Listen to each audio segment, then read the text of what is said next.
Hello and welcome to the Garden of the Black Roses. This is fanfiction. So this is the next chapter of Yokai Tamer League. Yeah. Let's get into it. Hopefully there won't be any distractions or issues this time. I know my phone went off, so it's on silent at the moment. It went off in the last episode. It's off at the moment. Well, not off, but like on silent. So hopefully it won't make any noise. I don't have any alarms. I waited until the alarm was finished before recording. So hopefully there won't be any issues. Okay. So, Chapter 2.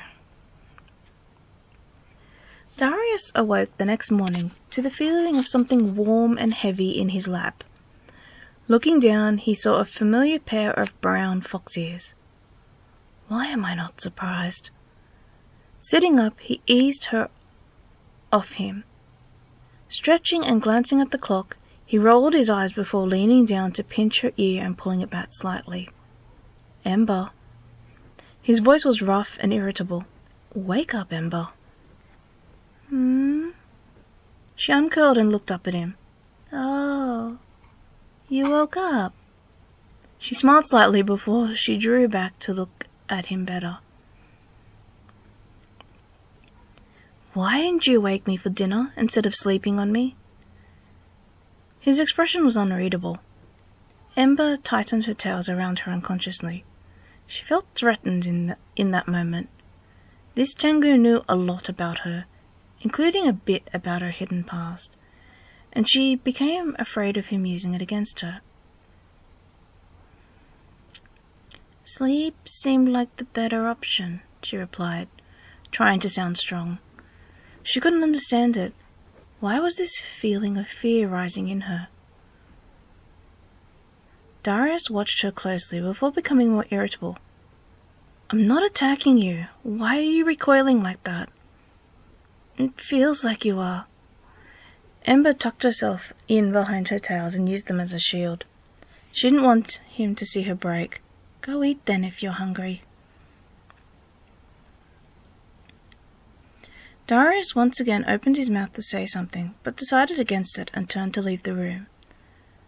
Just before closing the door, he said softly, Perhaps we should just speak less to each other. The door closed and she listened to his footsteps walking away. Tears rolled down her cheeks. She was afraid and hurt. She couldn't understand where this feeling was coming from. Getting up, she ran from the room and down to her old room before anyone else could see her. She needed time out, time to be alone, to work through why she got so afraid of him.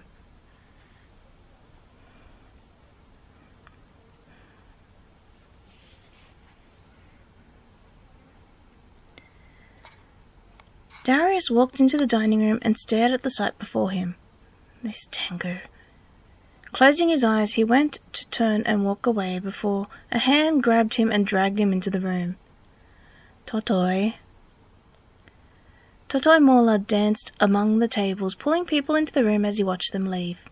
It had been common knowledge that he had been slowly becoming more insane.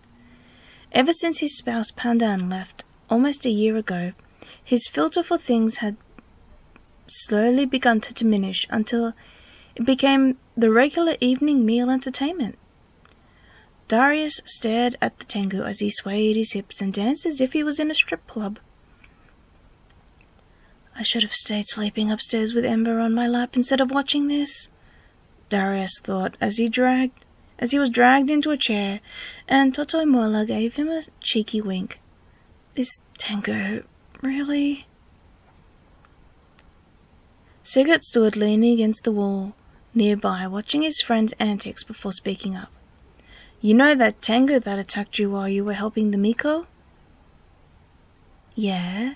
Totoi Mola ran a finger along the table before continuing his dance, dragging others into the chairs so they could watch his performance. He seemed to be on autopilot. He wasn't, Sigurd replied, His face remained neutral to the dancing tengu before him. I killed him for you. Totoimola came over and placed a hand on Sigurd's chest. Brothers! His voice was soft and grateful for his friend doing that for him. I'll give you something nice. Dancing away, he blew a kiss at Sigurd before sending an eternal love gift via his mobile to him as well. Brothers for life! Just as a side note, this did actually happen. Anyway. Sigurd smiled slightly before continuing to watch the scene before him. We ride together, Totoi. Yuki and Takoyaki stared at each other before rolling their eyes. There must be something about this brat-ass thing these two have that we don't know about, he whispered to Takoyaki, who nodded, uncertain how to respond to the situation before them. It must be because neither of them have had any pew-pew in a very long time. They both watched as Totoimola focused his attentions on Darius once again. The latter looked unimpressed at being the recipient of the show this time. I wonder if Ember knows that Totoi strips for Dari. Takoyaki asked, slightly louder so that Darius could hear her as well. She knows. Yuki mimicked Takoyaki's volume. She's already dressed it with Totoi, and got a striptease herself for the trouble. The pair laughed, and Darius raised an eyebrow at the two of them before going back to looking unimpressed at Totoimola's antics. That entire scene actually did happen in the game. Okay. Oh. Ember sat in her room looking out the window. She watched League members going about their day. Absent-mindedly, her hand pet Sushi Shiba, who yipped happily at times from the attention. She didn't know how long she sat like this until Wood Crown interrupted her thoughts. Mistress. The soft voice floated to her ears, drawing her out of her limbo-like daze. Mistress, you need to eat something. Ember shook her head. She didn't feel hungry. She felt numb and empty, a feeling that was all too familiar to her. She knew what had happened now. Darius's aura had triggered her memories. She reacted in response to memories and not him. She looked back out the window. Maybe it's time. Woodcrown sighed and floated down to sit next to Ember to keep a closer eye on her. Out of all of Ember's pets, she was the most intuitive and often would follow Ember when she was hunting. She waited, hoping that someone would come and draw Ember back out of her thoughts.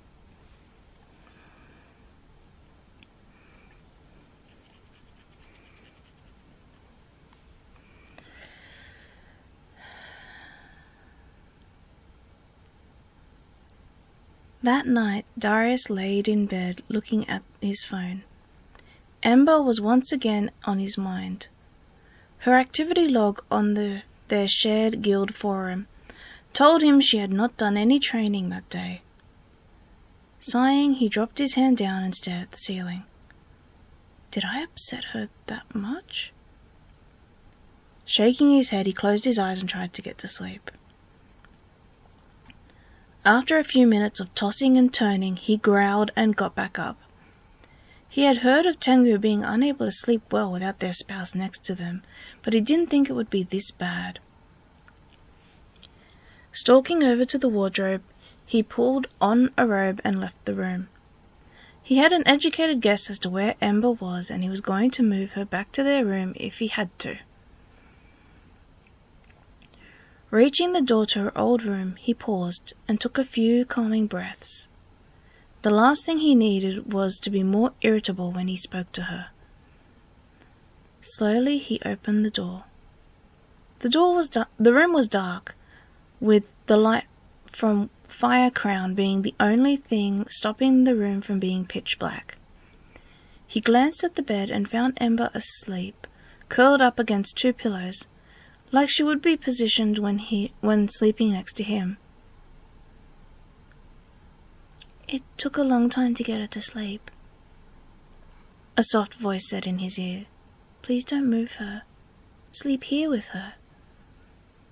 Darius turned his head to find Woodcrown floating near him. "I didn't see you awake," he replied with a sigh.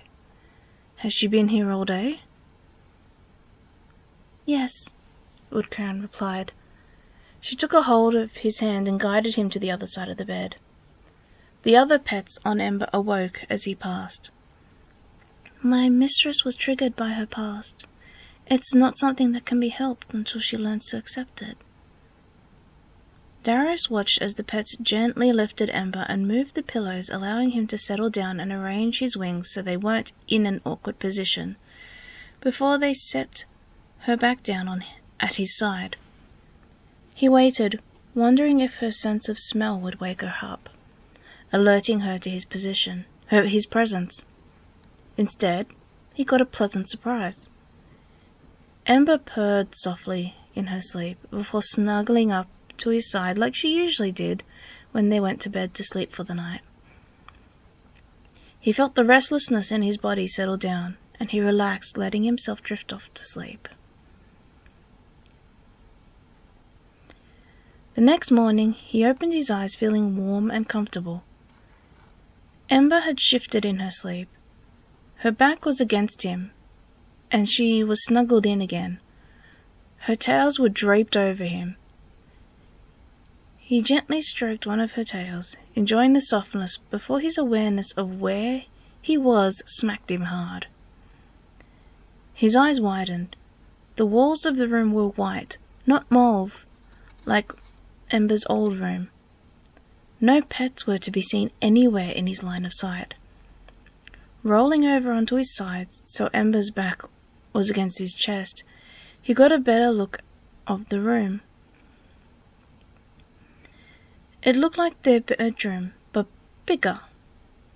The couch that used to sit under the window was now part of a pair and made a little corner library. A small table with 5 dining chairs sat in the center of the room, and on the table sat a shallow dish with rumdor flowers in it. He pinched Ember's ear and pulled it back towards him. "Ember," he called. He didn't want to yell like Moon, but he also wanted to get her to wake up. Ember stirred, making a little growling sound before settling again. "Ember, wake up." Again she stirred and flicked her ears, taking it out of his grip. He pinched again, slightly harder, and pulled it back towards him. "Ember!" "What?" she asked sleepily. She rubbed her eye with a paw-like hand, and shifted herself onto her back so she could look up at him. "Why are you in my room?" "We aren't in your room anymore," Darius replied patiently. "I need your nose. I need to know where we are." To his amusement, she reached up to grip her own nose, as if to try and take it off to give it to him. "It doesn't come off," she replied, confused. "You can't borrow my nose, Dari. It's stuck to me." He bit his lip, trying not to laugh at the absurdity of the moment. "I need you to use your nose to find out where we are." "Okay." Ember sniffed the air. She tilted her head and sniffed the air again. "All I smell is you."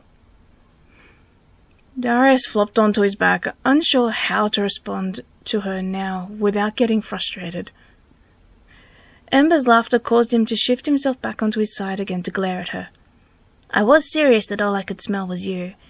You being so close actually floods my senses." She got up and continued to laugh.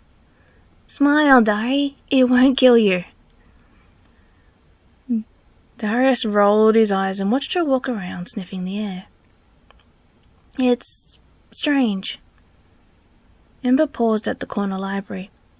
"This place smells like our room, but it isn't our room. It's larger, much larger. Anything out of the ordinary that smells different? Darius asked, sitting up.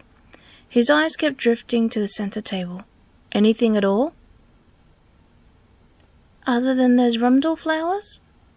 Which we didn't have in our room before, she said, trailing off and walking up to the bookcase and sniffed. There's something here. Darius got up and pulled his robe around him before coming closer to her. Something? It smells like the rumdal flowers, she replied, sniffing before pulling a book out that was on guild management. Here. She opened the book to reveal a letter. Darius took the letter and opened it, only for them to be blinded by a bright light. A soft thump could be heard before the light died down.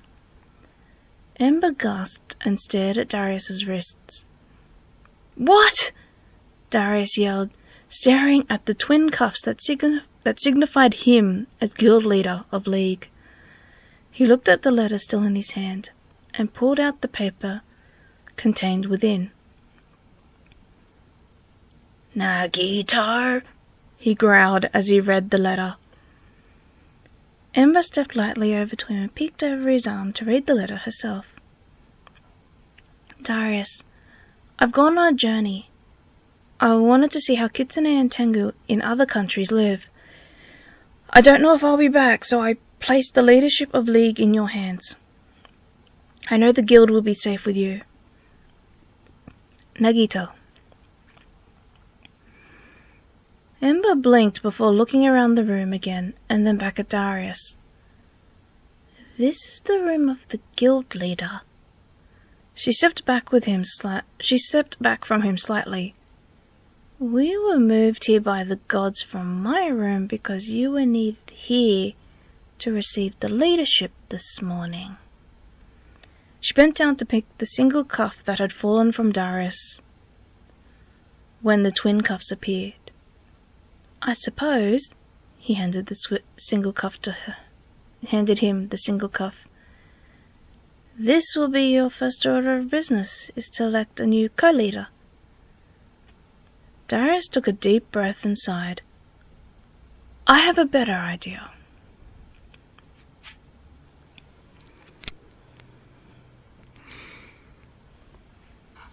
And that's it.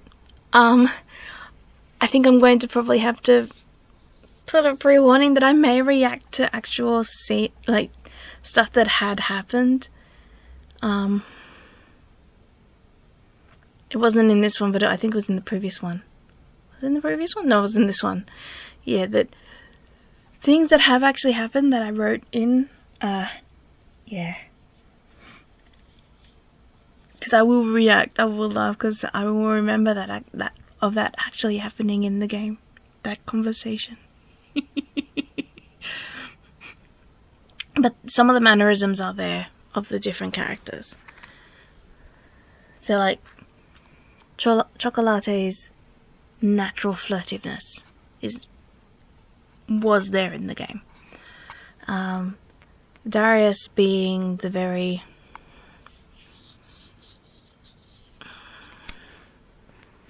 unemotional? That's not the word that I want. I wouldn't say fully unemotional, but like impassive kind of presentation. Except for people that were close to him. Yeah, it's there. It's there. It's there. Also the line of like this kitsune or this tengu. It's similar to what he would used to say. It was more like this woman. Anyway, yeah. I will see you in the next one. As always, make sure to like, comment and subscribe. You will learn that I will laugh quite a lot during this series in comparison to Hope, because Hope was much longer time ago, whereas League was much more recent. Yeah. So I will probably giggle every now and then while I'm recording.